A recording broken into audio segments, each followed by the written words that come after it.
Hello, my name is Hannah Nicholson, and throughout this presentation, I looked at perception. Hi, my name is Jessica Croft and I researched attitude and persuasion. Hi, my name is Jess McCall, and throughout this presentation I've been exploring learning and memory.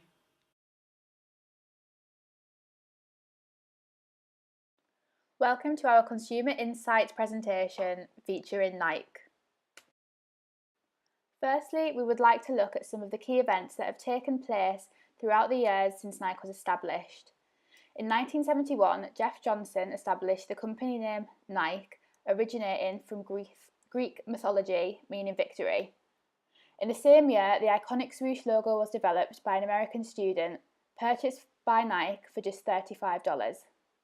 In 1984, Nike signs NBA basketball star Michael Jordan, who will be a long-term feature for the Nike brand. In 1988, the iconic Just Do It is coined, and interestingly, it was inspired by a serial killer, Gary Gilmore. Also in 1988, the first Just Do It campaign was launched. In 1996, Nike is named Marketer of the Year by Advertising Age. Then in 2008, Nike Air Jordans are released. Lastly, in 2015, Nike makes a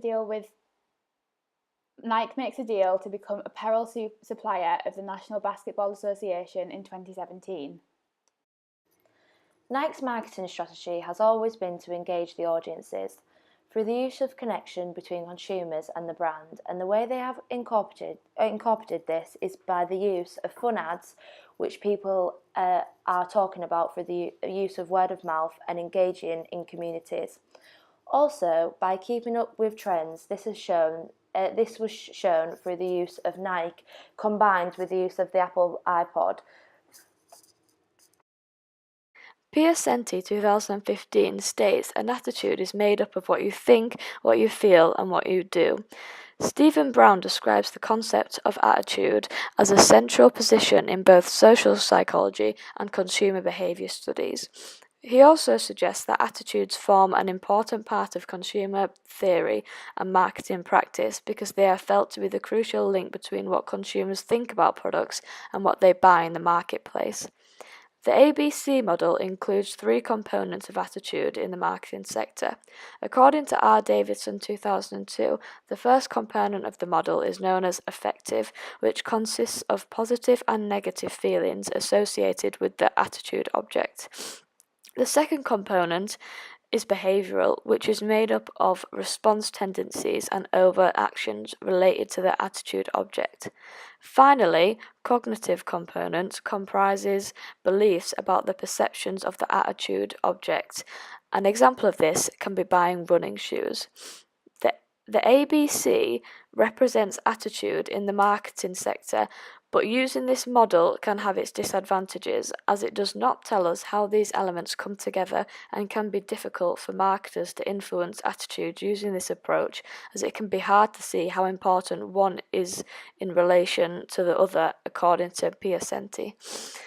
Alexandris et al. 2012 uses the hierarchy of effects model to say that although the ABC model does not indicate the level of contribution and interrelationships of the three components,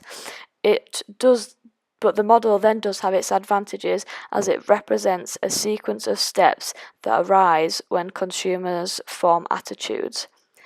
Nike owned 48% of the American athletic footwear market, but its share in the basketball footwear market is a staggering 96%, says Zareen Islam 2017. The average price of a Nike shoe is $100, meaning it is a high-involvement product represented in the sequence cognitions, affective, and behavior. During the research stage of a product, the consumer is likely to build an emotional connection and positive attitude towards them during their marketing techniques, as they try to sell more than just a product, as they want to sell an inspiration.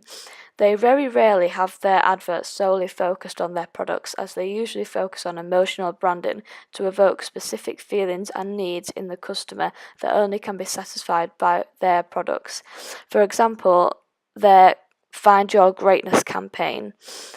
Nike use this model by getting the audience to connect with the brand emotionally, as it was released to inspire people, which will create a positive attitude towards the brand, leading them wanting to purchase their product to help them achieve their own greatness. The Find Your Greatness campaign was said to be the most human ad Nike had ever done. With regards to learning and memory, it is suggested that consumers strongly rely on their memories and experience during their decision-making processes, Rajagopal et al. The concept of learning has a large range, from a consumer's simple associations between a stimulus, such as a product logo, e.g. the iconic Nike swoosh, and a response, for example, great activewear, to a more complex series of cognitive activities, like writing an essay topic for an exam. The ad campaign seen here is an advert premiered by Nike in 2013. It is set outdoors on a basketball court in LA.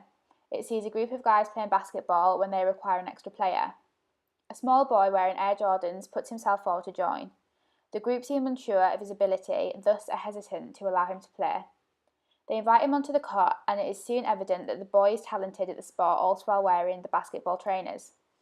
With regards to the topic, learning and memory, this ad campaign exhibits elements that coincide with the classical conditioning theory by Skinner, who built his theory by observing behaviour. He used a special box known as Skinner box for his experiment on rats. He argued that observation is much simpler than trying to study internal mental events. Psych Study 2014. Classical conditioning is the formation of an association between a conditioned stimulus and a response through the repeated presentation of the conditioned stimulus in a controlled relationship with an unconditioned stimulus that originally elicits that response. Classical conditioning is a method for developing associations and occurs when a stimulus that elicits a response is paired with another stimulus that initially does not elicit a response on its own. Sherry et al. Back to Nike. And in terms of marketing, conditioning effects are more likely to occur when stimuli are paired repeatedly. So here, Nike Jordans with basketball. In this particular campaign, the unconditioned stimuli is basketball. There is no initial correlation with Nike at the first stage of the advert. Then the neutral stimuli, the trainers, are introduced. Paired together, it results in the conditioned relationship between Air Jordans and basketball. Nike have continued the relationship between NBA legend Michael Jordan and his trainers since first collaborating with him in 1984, Business Insider's 2014. This means that a long-term stimuli relationship between basketball and Air Jordans has been established and able to develop. Conditioned associations are crucial to many marketing strategies in order to ensure the development of positive brand equity, where a brand is able to create strong positive associations in the consumer's memory and, as a result, loyalty is formed. There are some elements of operant conditioning within this campaign, possibly featuring extinction. The ad implies that other basketball trainers will disprove the ability of the player. Operant conditioning takes place when the individual learns to perform behaviours that produce positive outcomes and to avoid those that would typically result in negative outcomes. Chloe, 2003. There are elements of childhood nostalgia for some viewers who may remember what it is like to play basketball in a court outside with their friends when they were younger. Nostalgia is a commonplace in marketing and is useful in cementing the brand loyalty discussed earlier. Hollock and Hovlener, 1992. Perception is the process by which physical sensations such as sight, sounds and smells are selected, organised and interpreted. Solomon et al.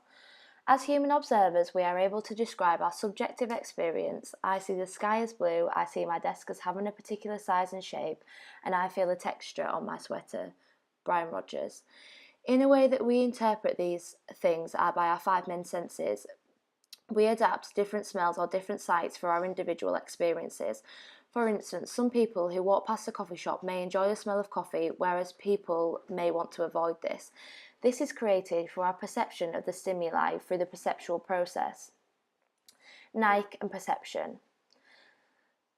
Attention is the degree to which consumers focus on all stimuli within their range of exposure. Because consumers are exposed to such many advertising stimuli, marketers are becoming increasingly creative in their attempts to gain attention for their products.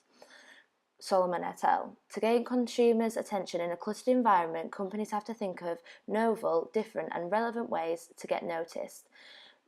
Movement can grab people's attention, particularly when they are not expecting it. Isabel Zygmunt. Nike wanted to make sure that they attracted many different outlets coming up to their 30th year of the Just Do It campaigns. Through the use of Colin Kaepernick, an NFL player who knelt to highlight racial injustice while singing the national anthem before a game, Nike used Colin on their latest campaign. Some of the reactions created wrong interpretations for Nike, such as Donald Trump, with a large following base, showed a sour reaction to the campaign. As stated in the article from KISS, Donald Trump once said how the athletes who don't stand for the national anthem, son of bitches. Wrong interpretation can lead to the loss of sales for the brand, as showing more face of the brand instead of talking about the real issues surrounding the racial injustice. For Nike, this shows how they have applied attention of racial injustice to gain coverage worldwide for their brand. Consumers are now talking about the brand alongside a major political issue. This creates the desire to want to achieve by pushing the stimuli by giving out brand recognition. This is backed up by Benson's provoked advertising by showing a nun-kiss a priest and a dying AIDS victim. This gained very much different responses from different cultures and backgrounds. This shows how a strength within the brand to create so much desire to watch the ad even if they don't like the brand Nike. Nike may also see a change where some consumers see them within the perceptual map. The perceptual map is knowing the position of one's own brand in the mind of the consumer applies knowing one's position alongside a sea of competitors. Karen G. Skraus.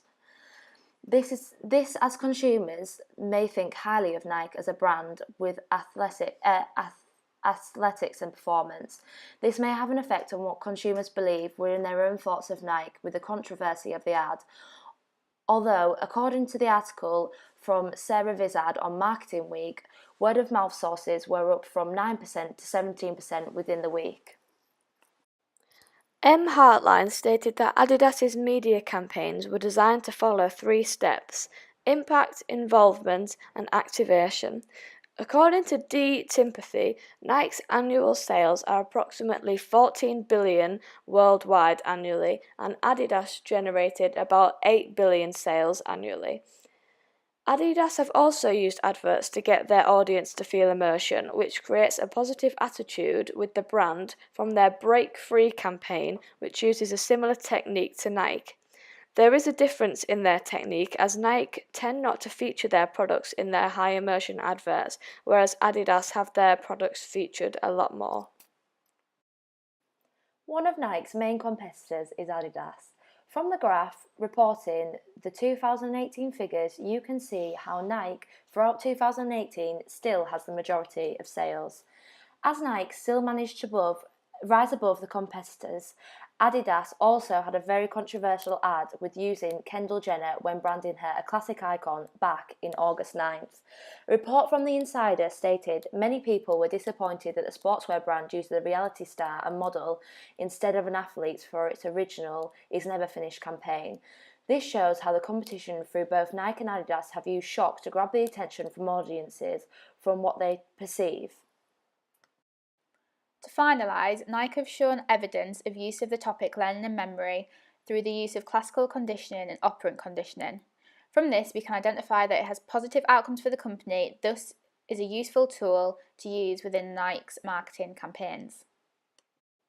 To conclude, one of Nike's marketing strategies using attitude and the ABC model to generate feelings and emotions through their campaigns and adverts to get consumers to behave in a certain way by purchasing their products. Nike uses perception to engage audiences to help promote their brand and to grab attention from the audiences by the use of shock. Thank you very much for watching.